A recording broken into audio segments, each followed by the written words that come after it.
وہ ادا کر دیتے تھے۔ بہتر اور افضل یہی ہے کہ وہ عید کی رات ادا کیا جائے یا عید والے دن صبح عید پڑھنے سے پہلے ادا کیا جائے۔ اگر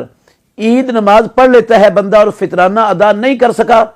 تو پھر فطرانہ ادا نہیں ہوتا، پھر وہ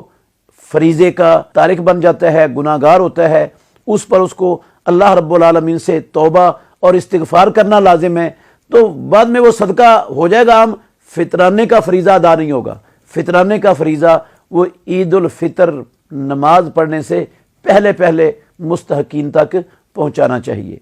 اور یہ رسول مکرم صلی اللہ علیہ وسلم نے غلے کا ایک سا ہر فرد کی طرف سے ہر فرد پر فرض کیا ہے، وہ گندم کا سا ہو، وہ جو کا سا ہو، وہ کھجور کا ہو، وہ منقے کا ہو، یا کوئی بھی جو استعمال کرتے ہیں لوگ اپنے کھانے پینے کے لیے، کوئی بھی چیز ہو، چاول ہوں، دالیں ہوں، چینی ہو، اس طرح کی کوئی بھی جنس ہے وہ ادا کرنی چاہیے۔ اور ایک سا غلے کا رسول اللہ صلی اللہ علیہ وسلم نے فرض کیا ہے۔ ایک سا کا جو صحیح اور تحقیقی وزن سعودی عرب کے جید اور بڑے بڑے علماء نے بڑی باریکی سے رسول مکرم صلی اللہ علیہ وسلم کے مدنی سا کا وزن نکالا ہے۔ سعودی عرب، پاکستان کے بھی بڑے بڑے علماء نے جو وزن نکالا ہے وہ بنتا ہے تقریباً 2 کلو 100 گرام آج کل کے پیمانے کے اعتبار سے۔ تو 2 کلو 100 گرام یہ تو ہر بندے کی طرف سے فرض ہے۔ اگر کوئی زیادہ بھی ادا کر دے تو وہ جو زائد ہوگا وہ انشاءاللہ نفلی صدقہ ہو جائے گا اور اس کو نفلی صدقے کا بھی اجر مل جائے گا، لیکن 2 کلو 100 گرام سے کم ادا نہیں کرنا۔ اور یہ حدیث جو آپ نے سنی ہے جس میں رسول اللہ صلی اللہ علیہ وسلم نے اس کے فرضیت کی حکمت بیان فرمائی ہے کہ تومۃ للمساکین، اس لحاظ سے سب سے افضل یہ ہے کہ بندہ یہ صدقۃ الفطر مساکین کو ادا کرے، فقراء کو ادا کرے۔ فقراء وہ ہوتے ہیں جن کے پاس گھر میں کھانے کے لیے پینے کے لیے کچھ بھی نہ ہو،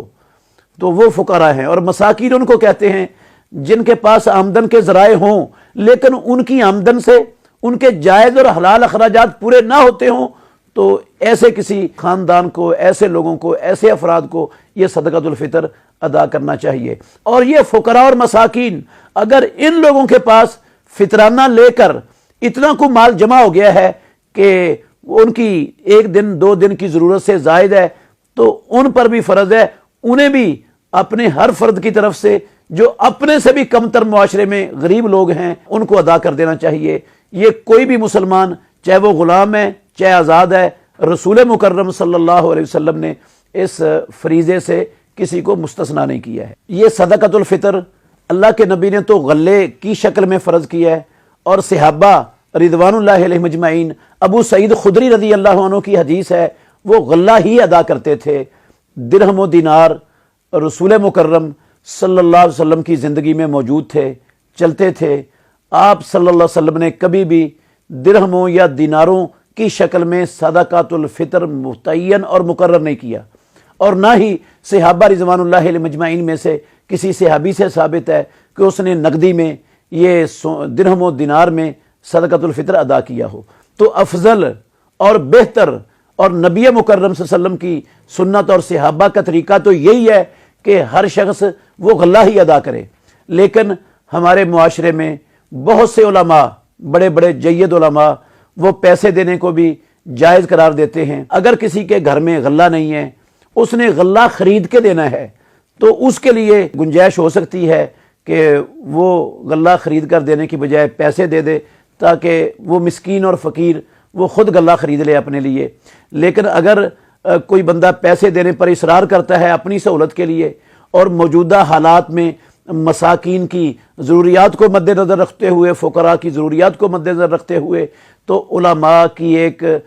بڑی تعداد نے اس کے جواز کا فتویٰ دیا ہے۔ جائز تو ہو جائے گا انشاءاللہ الرحمن، کیونکہ سب اس کو جواز کا فتویٰ دیتے ہیں، لیکن سنت، افضل اور سب سے بہتر یہی ہے کہ بندہ جو اللہ کے نبی نے فرض کیا ہے، جو صحابہ نے ادا کیا، وہی ادا کرے۔ البتہ یہ موقف بھی علماء کے اندر موجود ہے۔ سعودی عرب کے اکثر علماء،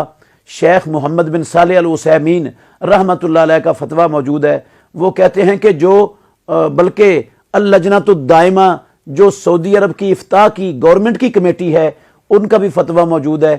کہ صدقۃ الفطر یہ پیسے کی شکل میں جو شخص ادا کرتا ہے اس کا صدقۃ الفطر ادا نہیں ہوتا، کیونکہ رسول مکرم صلی اللہ علیہ وسلم کا اس پر امر نہیں ہے، اور پیارے پیغمبر فرمایا کرتے تھے من عمل عملا لیس علیہ امرنا فہو رد، جس نے ایسا عمل کیا، ایسا کام کیا جس پر ہمارا امر نہیں ہے، شریعت کا حکم نہیں ہے، وہ اس کا عمل رد ہے، وہ قبول نہیں ہوگا۔ تو بہت سے علماء، سعودی عرب کے اکثر علماء، ان کی رائے یہ ہے کہ فطرانہ صدقۃ الفطر، زکوٰۃ الفطر رقم کی شکل میں دینے سے ادا نہیں ہوتی۔ تو بہرحال افضل اور اولا ضرور ہے کہ آپ فطرانے میں جنس ہی ادا کریں، لیکن اگر مشکل ہے، دقت ہے، تو پھر انشاءاللہ اللہ سے امید کی جا سکتی ہے رب العالمین قبول فرما لیں گے۔ بہترین صدقہ جاریہ حاصل کرنے کے لیے اس ویڈیو کو لائک، کمنٹ اور شیئر کرنا مت بھولیں۔